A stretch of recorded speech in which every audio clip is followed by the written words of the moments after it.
We are so excited to have you. Oh, thank you. And we went to see Matilda, when was it? 2 nights ago? Tonight. So those rowdy folks in blue shirts singing along, and they learned a little of the choreography the other day, and so we were dancing in our chairs with you. So we want to just get to know you a little bit. Let's start off with like where do you come from, and how did you become? I come from a town in Colorado called Lakewood. It's in the mountains, you know. Oh, Colorado. Yeah, it's all right. It's all right. I don't know. I grew up in like a little house on a mountain, you know, well water and a wood stove and all that. Seriously? Yeah. Cool. And I guess, you know, I grew up there till college, and I came to New York for college, and I've sort of been here ever since. And lived a stint out west. But, So where did you go for school? I went to Juilliard. Juilliard. Yeah, I went to Juilliard. And would you recommend that? Was that a good experience? I had an amazing experience at Juilliard. Yeah, I mean it's a seriously intense program. You spend like 13, 14 hours a day there for 4 years. But I do well with structure, and so it was like I find a lot of freedom when there's a tight structure, and so I had a really good experience there. Yeah.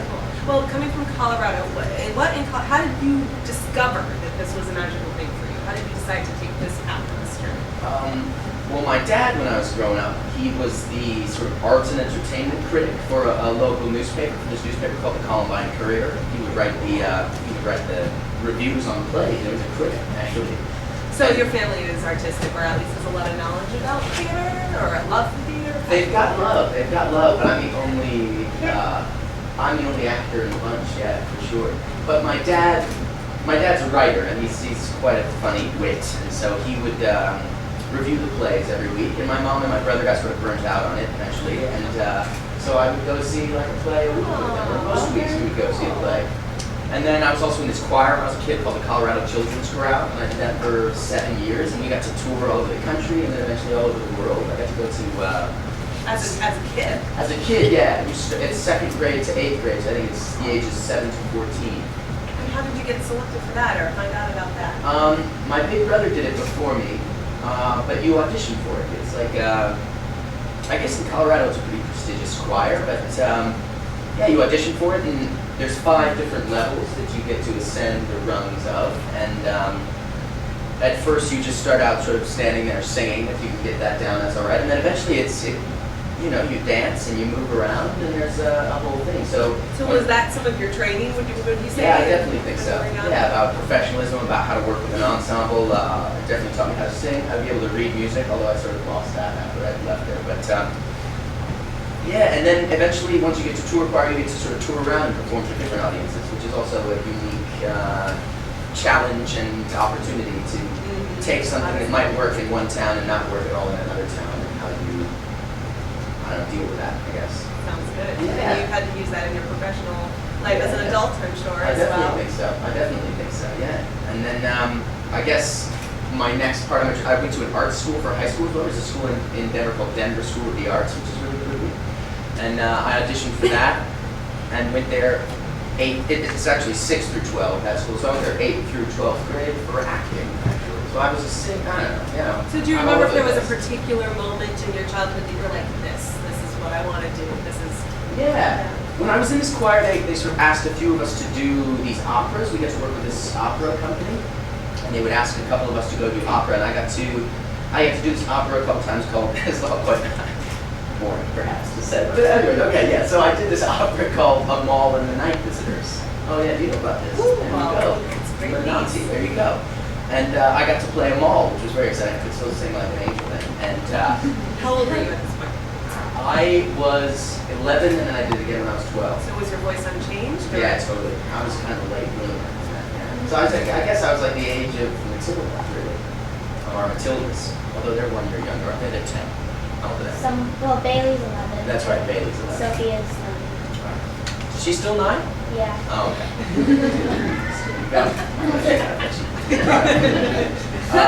So I got to do them all in the Night Visitors. I remember I got to play this serious role in an opera, holding it down, and that's when I sort of felt like I could do this. Yeah. But I've always done it ever since I was a guy. I haven't really done Anything else? much else. I played sports and everything, but eventually, if it came down to you can either be on the tennis team or you get to do this play, I'd always do the play. So How many of you feel that way? there was never much in there was never much of a struggle, I guess. Well, 1 year the tennis team, I really wanted to be there, I think, but that's all right. And so it was always like, I want to go to Juilliard, or I want to continue to do this and train. Yeah, I didn't really Because know they're- what Juilliard was, but I always wanted to come to New York City, so I just imagined that I wanted to go to NYU because it's New York University, and so then when I got to be a junior in high school and started thinking about programs, one of my best buddies put the bug of Juilliard in my ear, and then I came and toured New York schools, and I had a much more positive experience just touring and talking to the students at Juilliard than I did at NYU. And then, ironically enough, I didn't even get into NYU because when I auditioned, I didn't get into Juilliard. So it all worked out for whatever cosmic way it had to, I guess. Very cool. Yeah. Very, very cool. So you graduated from Juilliard and then Broadway, like right after that, right?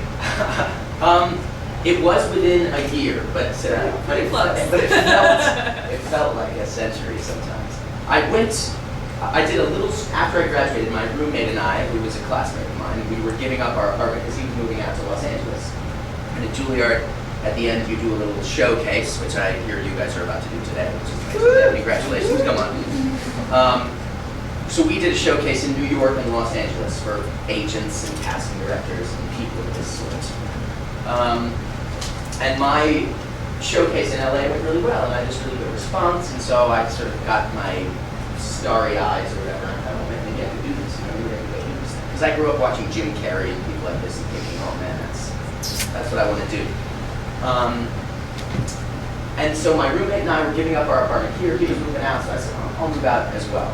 I moved out to LA for, I think, 4 or 5 months, and I was just really unhappy there. And I was waiting tables and sort of auditioning for a bunch of TV shows that I didn't really believe in. If I got an audition, I'd watch an episode of the show and be like, I didn't really like this very much. And then the scene would be 3 lines and I wouldn't even know how to do it, you know what I mean? Even though I'd done Shakespeare for 4 years at school, I couldn't connect in any way to this material. And so then I got an audition came in for me for this play Red, which was on Broadway with the understudy, this guy Eddie Redmayne, who was playing Mabel. And I read that play and I was weeping and I just thought, I really felt like I had to get out of there and out of Los Angeles, and I already had a whole community here and I was missing this place, and I flew back for that audition and I booked it, and I've been back and been doing it ever since, yeah. Meant to be, absolutely. But I'm grateful for that time because I feel like it brought me here with a new vigor and a new sense of appreciation for what I'm doing for this town. And it was a goodbye with TV. I mean, you've done some TV with Made New Jersey. I've done one scene in a television show. Yeah. But so theater is your passion. Yeah, definitely, and that's where I feel comfortable. I don't know. I feel much more comfortable at the Schubert with 1,500 people watching than I do in a room with one camera and a casting director. I don't know. I have like some strange terror in my heart. I'd like to overcome that, of course. I have hopes to break into that medium or to be able to do my work. I don't feel like I can do my work yet, but I know that that's in my head. It's not the camera's fault, it's just an inanimate object. So Tony Award winners are human too. They can be bag of neuroses on their backs. Pretty cool. Well, live theater, funny man. Anything particularly funny happen on stage ever that you could like share with us that maybe not everyone knows about? I don't know. I guess all of the Wormwoods, which is like the Matilda's family, all of the Wormwoods have fallen at some point, have just fallen over. And the funniest was my son Michael, the guy who sort of sits and watches TV the whole time. And I just have one little bit where I rip Matilda's book up, I throw it down, and say, "Get out of here, you little stinkworm." And I say, "Get up, son." And he gets up, and I sit down, he sits on my lap. It's a very simple little move. But Taylor, who plays the son, I guess he was sitting in such a way his foot got caught in the chair. And it's already sort of a tense moment because I've just ripped up this beautiful little girl's book, and the audience is really upset most of the time. They're really upset about the fact that I just did this. And then I say, "Get up, son." And he gets up and he just fell flat. But it's not a funny moment. It's just a terrible moment.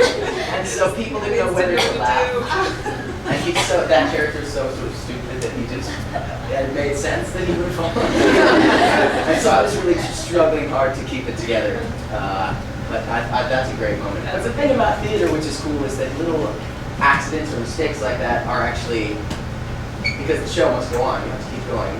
Instead of them being like outtakes in a film where you can, I don't know, cut and do it again, you have to just keep going and use it. And so actually some of the best things that have happened have come from little mistakes or little accidents. Like, Trunchbull's twitching hand that she always has apparently came from one day when the chalk didn't work on the board. And she, in order to make, because at the end the ghost comes and writes on the board, right? Magnus, you give my Jenny back her house. And it didn't work, which has happened once for us as well. So Trunchbull went and grabbed the chalk and pretended her hand was possessed. And the ghost was possessing her, and she wrote it. And that's where, and then he thought, I should keep that, that's great. And so that's where the twitching claw came from. So little things like that are actually blessings, I find. And I like that, especially if you do a play as many times as we've done it. It's like an opportunity for something fresh or hilarious to happen where you might find a new way through a scene. I think those are, I don't know, those are And you've been important. doing the show for a while now, so I imagine those moments. It's true, yeah, it's true. There's a good balance between spontaneity and consistency. I've never done a show this much. I've sang my whole life, but I've never done like a professional musical really. So doing a show this many times, and especially a musical which is so tightly structured, it's a good balance between being totally consistent and giving the audience what they've paid for and what they're coming and what they expect. But also, we're on stage doing it, trying to be spontaneous and fresh and alive. And I don't know. Speak a little bit more about how it is tightly structured. Now, this was a role that was created in England, and was there a certain structure that came with the role, and how much creativity did they allow you to bring fresh to the role? What was that process like?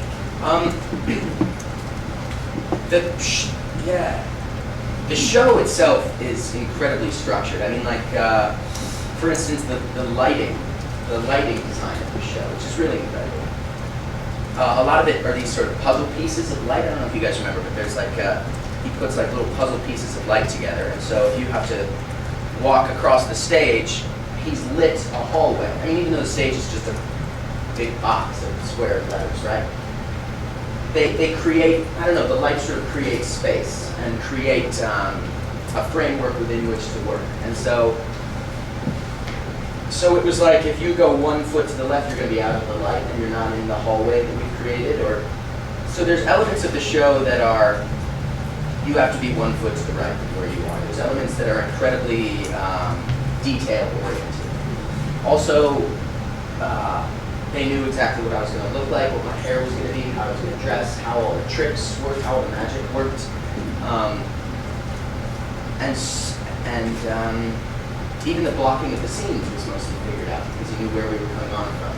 How long was your rehearsal process? I mean, I would imagine because they figured a lot of this out. You guys had 10 weeks. The kids had 10 weeks and we all had 6. So they started. It's just 6 weeks. I do plays, and 4 weeks is what we get. And so it's like 6 weeks seems like so much, and then a month of tech as well.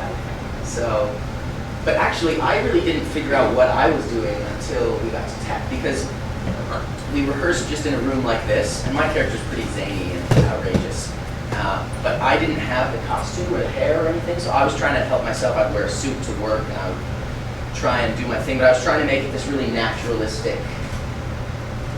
I was trying to give him, I don't know, sort of, I wasn't helping myself in the rehearsal process by trying to make him very real, very believable, trying to give him a reason for everything he does.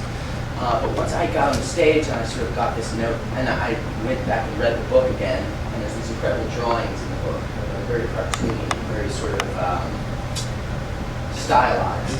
And once I looked at those drawings again and saw what the stage was, I realized that my job was actually a little different than I had thought, and that actually I needed to be more of a cartoon, more of a sort of two-dimensional thing, that Matilda could then actually seem like a real three-dimensional person because she's coming from this world. And so once I found that, that was when I sort of got into my physicality, and then I found a lot of freedom. For a long time, I was really terrified because I never saw the guy in London do it. I mean, I knew I knew the structure of the piece, but I never watched his take on the role. And apparently we're very different. Incredibly different. But once I was able to get into my body and sort of start, I don't know, moving around, and once I had a suit on, I bounced my legs out. And that's when I sort of found out how this guy works. Apparently you would have told you. Apparently. So I think you liked it. You spoke a little too back when you were in LA, not liking the TV show that you were working on. I would imagine that the characters that you normally audition for, you might find a little more likable. How did you go and approach when you first read this role? Right. What were your thoughts? What was going through your head? Like, how did you approach the audition sides to begin with? What was your thought process? I mean, I really love the song that I get to sing, Telly, and I grew up without a television. I still don't have one now, you know.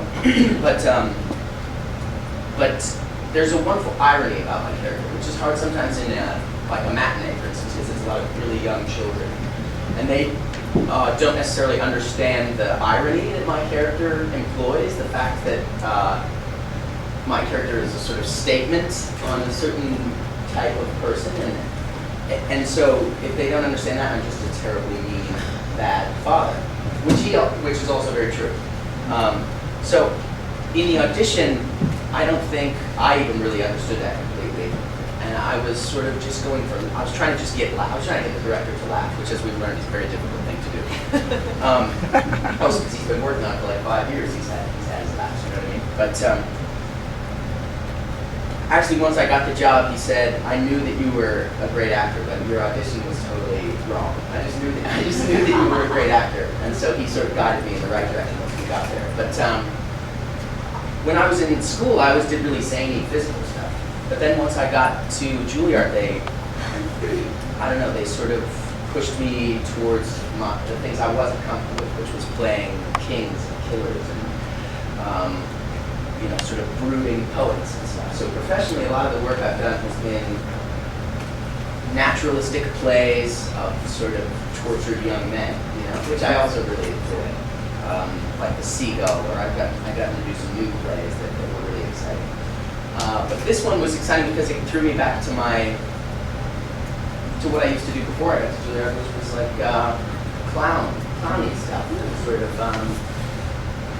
entertainment, and I really relish that opportunity, and it's quite exciting for me to go out and be able to interact with the audience and try to get laughs and stuff, because the last few plays I've done, I haven't really gotten to get laughs. Yeah, so it's nice. And the physicality that you have is just brilliant. Oh, cool, thank you. I'm stretching a lot as well. I would imagine. Yeah. Do you have a regime that you go through before you go on stage every night in terms of just I do, preparing yourself? I'm quite nerdy in the sense that I get there 2 hours early every day, and I have my songs that I listen to, and I always do the warm up with the kids. The kids have this really cool warm up that gets led every day by one of the dance captains, and they're nice enough to just let me hang around. It's just the kids and me really most of the time, but I enjoy it. Since we're talking about the kids, Emma, why don't you come up and join us with your school there? Yeah. Most of you know Emma Howard. Has anyone actually attended class with Emma Howard? Amazing. I think it was exactly a year ago that you were sitting right here. Is that not the case? Right? You were once sitting there instead of here. Yeah. How exciting was that to get the phone call to say? Well, I was at the time, so I thought my dad said to them, well, I called him every time, I call my mom and dad every time I got home to say them. And he goes, okay, there's an emergency, call me back. So he goes, don't call me back.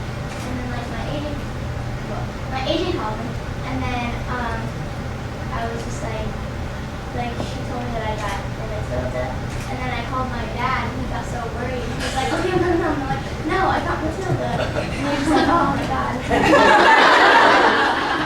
What did it feel like though when you got that call from your agent? It was Holland. So I was like, it was like the best So call. is this a joke? Yeah. Yeah. Pretty cool. And how many callbacks did you go to before you found that out? I Was only it went official to the process? dance call and the final call. So it's like, come on, Emma. Yeah. All right. Excellent. How about you? What was your full audition process like?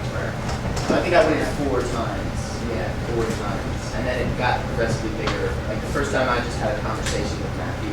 One cool thing about English directors is the first audition is normally just like sit down and have a conversation so you get to know them.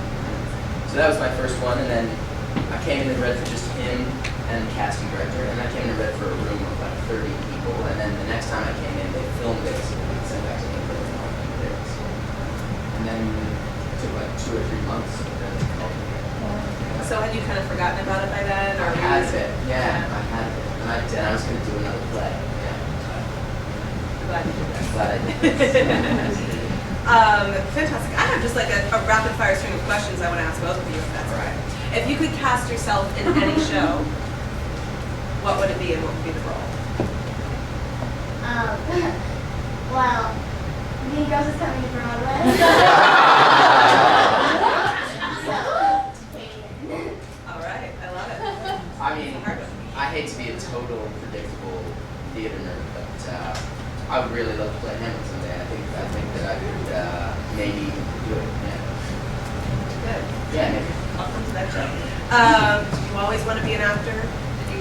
Yeah. Yeah. Ever since I was young. Yeah. Well, I thought I was going to do like dancing, and that's it. But I started. How old were you when you started dancing?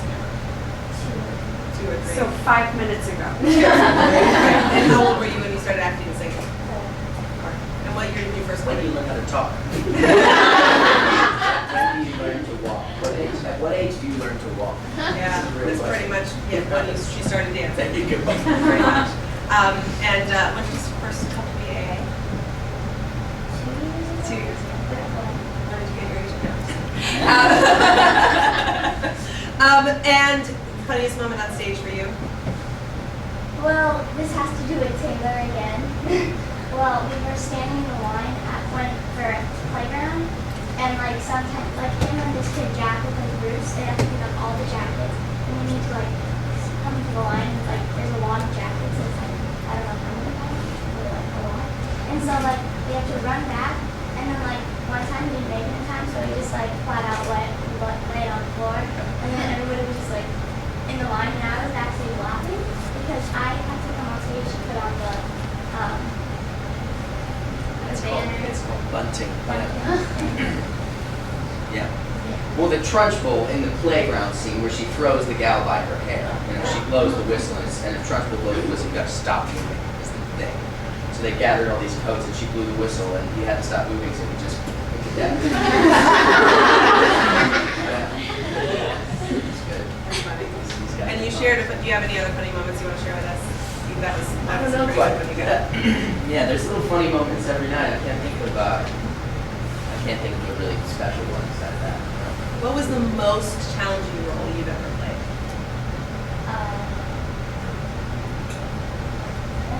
It's just like there's a lot of them. There's so many to do a lot of things before each other. We have to do like warm up, and we have to do like vocal warm up, and we have like vocal warm up playing on the ground, and then we have safety checks, we have swing checks, and we have gym Right, checks. and there need to be a lot of safety checks for you guys. Yeah. There's a lot of, Dangerous. me nervous. Dangerous. Yeah. How long did it take to orchestrate all of that? Like especially once you're in the space. We had like rehearsals, and like we would go to like the little shoes to practice with the swings. You would, even before Yeah. everyone was in the theater, you would Yeah, do and that. then we would always do like gym check, like every other day. And gym check, what does that mean? It's like the gymnastics. Right. After Like the vault and stuff. Yeah.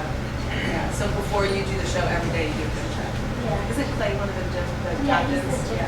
Very cool. How about for the Tony Awards when you had to do some of that, like the skating in a totally different space? How much rehearsal did I you was just have? scared I was gonna fall. Yeah. Did you have a chance to actually Yeah, we really? rehearsed it endlessly. We rehearsed yeah. Good. That makes me I feel know. better. Those like 3 weeks before the Tonys were so busy. Bet. Because we were also doing a lot of TV events and stuff. Well, see, luckily Wormwood doesn't really do anything. It's always just kids, But they did Revolting Children on at least 3 or 4 different. Yeah. Yeah, Letterman or something. Yeah. Did you get like your SAG card? Yeah, totally. Okay, totally. I don't have mine. It's not mine. All right. Very nice. Okay, let's see. So, most difficult role, most challenging role?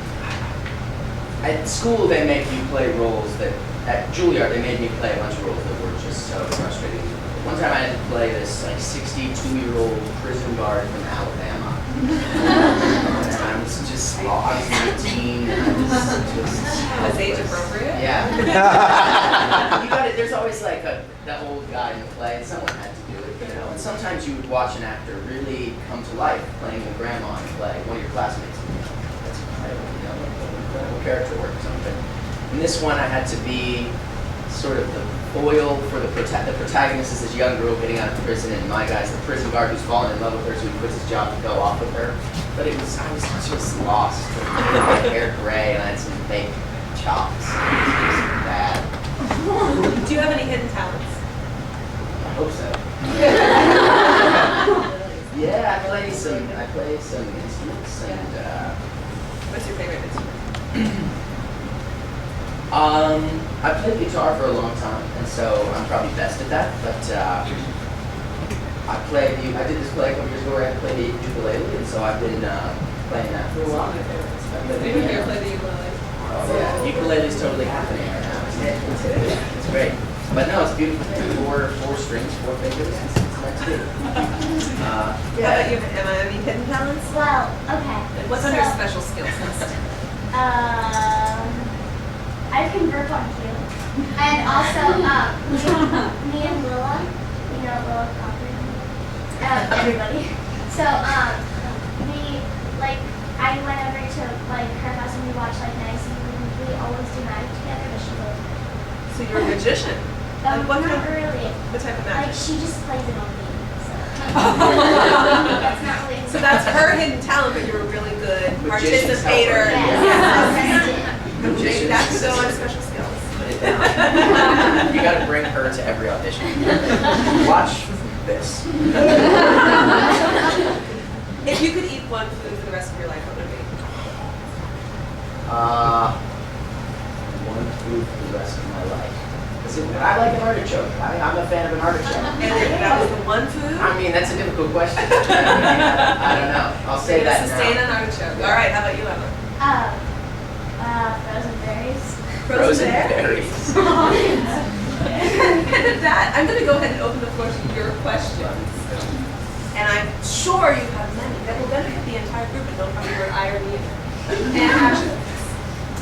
Okay, so for those of us going into college, applying for colleges, what is the best piece of advice you give us? Pressure's on. Just one piece of advice. All right, I would say there is a interesting thing that happens when you apply for college, especially when you're auditioning for conservatory programs or something, that there's a mindset that inevitably happens of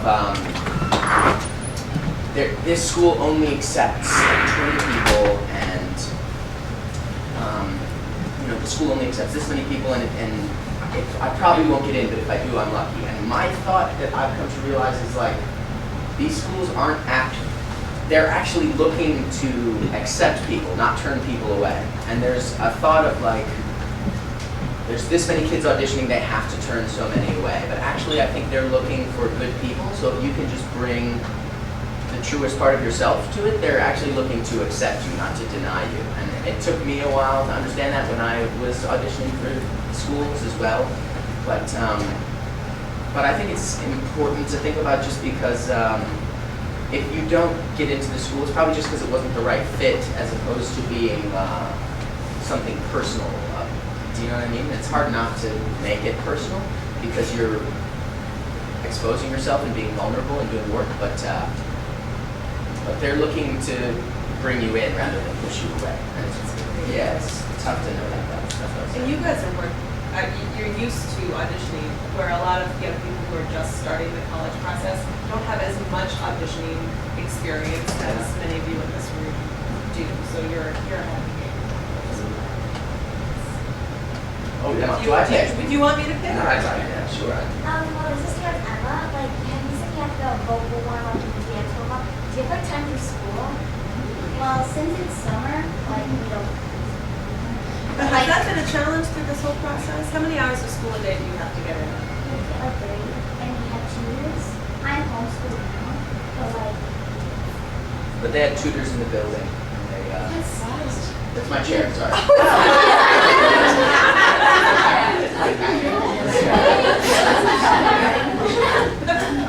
So you had tutors, and that was a part of your whole day, right? That was a part of the process. Yes. And they still tutor, well, maybe not now that it's summer, they still tutor all the time. And the kids, there's a couple kids who are swings that don't go on every night, Yeah. and they take class during the show.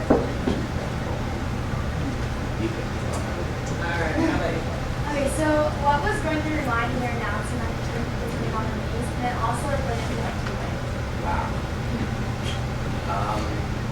Let's start with the first part. Yeah, okay. First part of the question.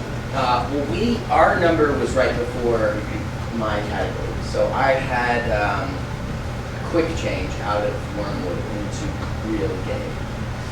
And then they took me to my seat, and then they announced the category. So in a way, it was a blessing because I didn't have much time to think or get out of my head about it. What was that whole day like? Like, was it a long day? Was it Yeah, start to finish? it's a crazy day. They I don't know, say they make. Do you have time to go to the spa and like get a facial before? Do my facial. I have mani-pedi. No. There's dress rehearsal for the Tonys, which starts at 8 a.m. You didn't have to be there till 9.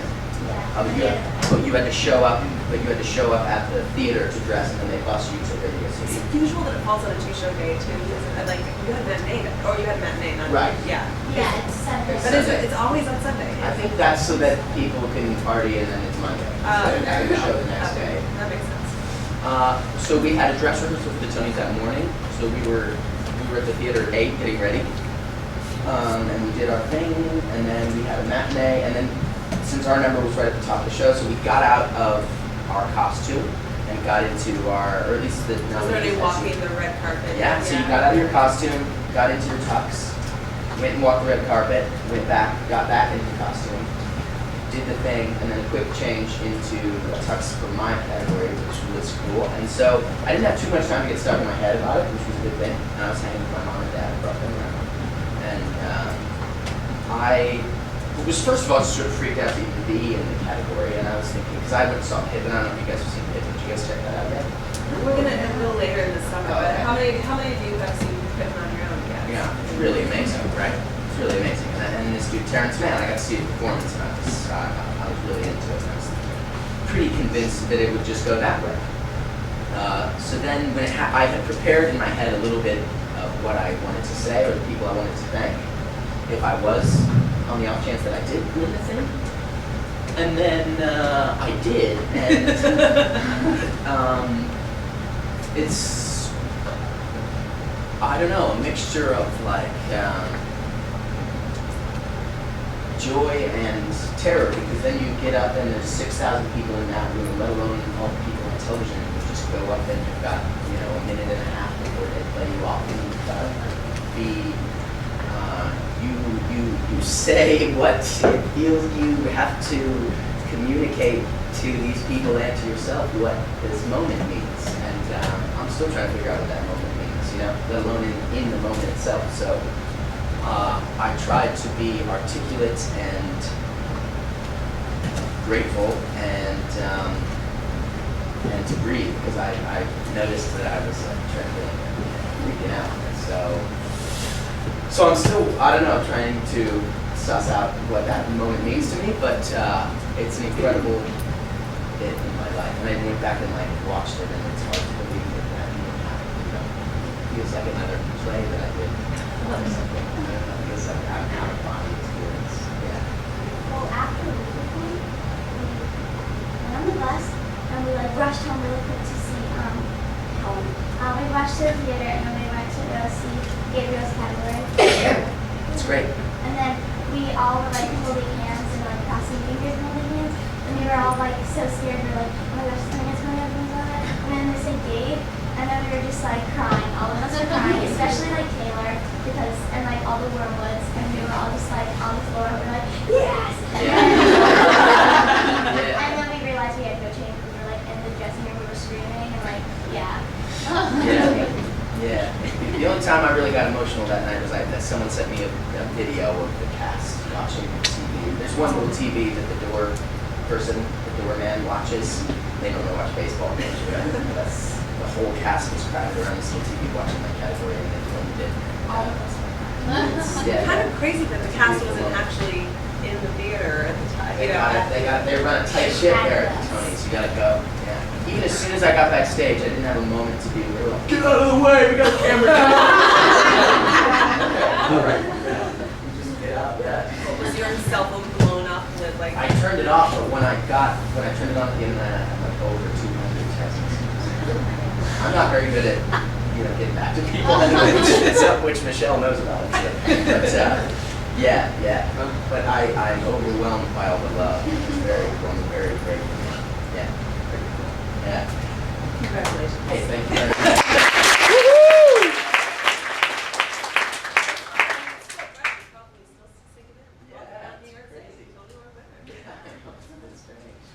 Any next question? Yes.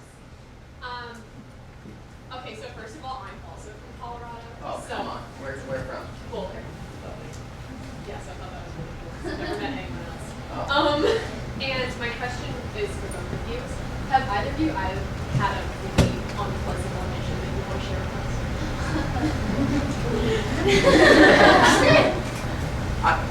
I think that if an audition is unpleasant, I think it's because my mind is getting in the way. I've never really auditioned for someone that was cruel to me or anything, but I often get in my own way, especially auditioning for things on camera, as I was saying earlier. I'm often in my own mind judging the work that I'm doing and unable to just be present. And so if I do have a bad audition, it's normally because of something like that. Whereas in a theatrical audition, you can move around and you have your sides and it's okay. So if there's failure, is sort of all right. So there's more comfort there, even if it's a big room. But my unpleasant auditions are all probably in my head. That's what I would say. I don't know. Well, I was in final 7 for auditioning, but then it was up to the final 13, and so I was auditioning and my interview went terrible, and then I went to the audition and I thought I did bad because all of us had turns doing Annie, but it was really really quick and we were just I was and then I forgot a line and I'm like, Mom, it's okay, we're going home this time. But then we found out the night of out of that John's Pizzeria, and then they're just oh, you got in final 7. And I was just okay, that was crazy, but okay. Because sometimes your worst moments are when you're feeling oh man, I think that they don't really matter, right? Or you invented. Yeah. But I'm sure everybody in this room has had that. It makes you stronger. Other questions? I think we have time for about 2 more. Is it kosher if I ask one? Sure, go for Okay. it. Okay, so I have to write it down so I don't forget. You mentioned that you've never done a professional musical before Matilda. After college or during the college, did you have any professional credits from New York or LA before booking Red? And 2 parts. And how important do you think those impressive credits on a resume are in New York? Or is it more about talent and fitting the role? Wow. I know, it's really long. I'll start at the top. I did one play right after I graduated at the Public, and it was part of this thing that they used to do called SPF, Summer Play Festival. And you would just rehearse a play for 3 weeks and perform it for 1 week. So it was quite a quick. They did a bunch of new plays in the course of, 6 or 8 weeks. They did 6 or 8 plays, something like that. Someone saw me in that, which is how I got my audition for Red. But I didn't have any credits besides that when I booked Red. And I was I booked the understudy. I didn't book the dude. The dude Right. came over from England. And I really like to believe that talent speaks for itself and that you can do good work and that can be enough, which is something that also during the madness of the Tony season, lots of people had different approaches of sort of campaigning for Tonys or sort of there's a lot of events to go to or wearing new outfits and things, and I was hoping that you could actually just go do your play every night and do it well, and that could be enough, Does that answer all 2 parts, 3 parts? Yeah, two. I think. Okay, yeah. And I guess now that I think about it, I actually sort of, I was sort of fibbing. I did do this musical-esque experiment called Prometheus Bound up in Cambridge, Massachusetts, which worked a little bit, but yeah, I don't know. I think if you can come in and bring something unique, bring yourself to something, it doesn't quite matter either what you. I guess it helps what you've done, but it doesn't.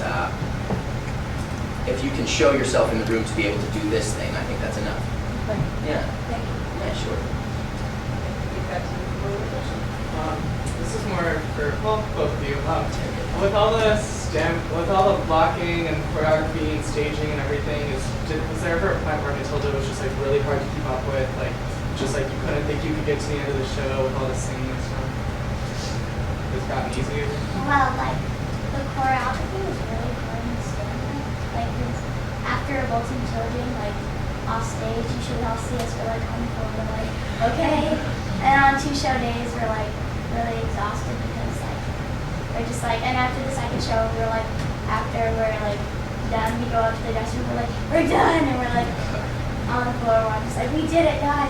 So it's not fun at all. It's fun. But like it's so hard like sometimes, but it's like you get a rush of energy when like you're on stage with like Brian Steele just like did a huge thing. And you're just like, okay, so dancing on stage with Brian Steele. Okay. And then like it's just like a lot of fun though. But sometimes I get like a little bit like starstruck because I'm just like everybody like Broadway's play Robert Thompson. Everybody's like dancing around me and they like have a lot of Broadway credits and I'm just like, okay, in the corner. It's fun to be in that moment. See, like, oh my gosh, I'm here. Yeah. Right? Look at me. We're all on Yeah. Broadway. Yeah. Do you still have those pinch yourself moments? Yeah. Like before I would go. Great. I think that's it. Did you have anything to contribute? I don't know. I mean, it requires a lot of energy, and I think every night I sort of go through that little bit like, how can I do this? How can I? It's a visible role. It's a physical role. It's my own fault. I know that's But the cool thing about a stage, also when you go out there, you just have to bring it, and it's like a great anesthetic or something. As soon as you get out, like the other night, Trunchbull, her back was spasming, the actor, right? You think, oh God, I'll do that. I'm backstage. I'm like, worried, man, you're gonna be all right. But then he goes out and swings the gal, does a flip through the air, and you just think, as soon as you get out there, you have to do it. There's sort of no other choice, and even regardless of how tired you are, how taxing your day has been, that's one great thing about the stage. Is that you have to bring yourself to it. And so even the days when it's really hard and you can't find the stamina, the stage gives it to you, you know. And also the company around you, as she said, is really amazing company. And so you can take an inspirato from them, or you can just take it from the audience. But yeah, it's every day. It has little peaks and valleys within it. One last question for you. And Emma, you can close your ears on this one. Is it like it's for children? You heard that? Cover her ears. It's quite cool. It's quite inspiring. I mean, I I think mean, especially some of your greatest scene partners are this I'm tall. always on stage. Yeah, and the 4 Matildas are really special gals. They're incredible, and they each have a different sort of take on the role. As I said, the structure is very firm, but within it they have their own opinions about it. That probably keeps it a Great. little bit more fresh for So you. exciting for me, yeah. And I have different little rituals with each of the Matildas backstage, and we have different little moments on stage. Yeah. We have a handshake. That's it. Are we? Is it secret? It's quite simple, Yeah. really. Yes, please. That's it. It's very nice. But as I said, like I warm up with the kids every day. I get a lot of energy from the kids. I feel like a kid myself most of the time. So Is their PWE good? Do you feel that their professional work ethic is like the adults? better than the adults often. Yeah, come on. No, it's an amazing group of kids, and you know, they range from really rambunctious to really focused and detail oriented, and there's a space for all of that within it. But as soon as it comes time for action, everyone's on point, and it's really exciting. And, every night I stand back and watch all of revolting children through the curtains before, because I enter from the back of the house for that, and so I take a lot of pride in that, and I also take a lot of inspiration from that. Yeah, I'm a lucky man. Well, thank you Yeah. so much for Well, thank you.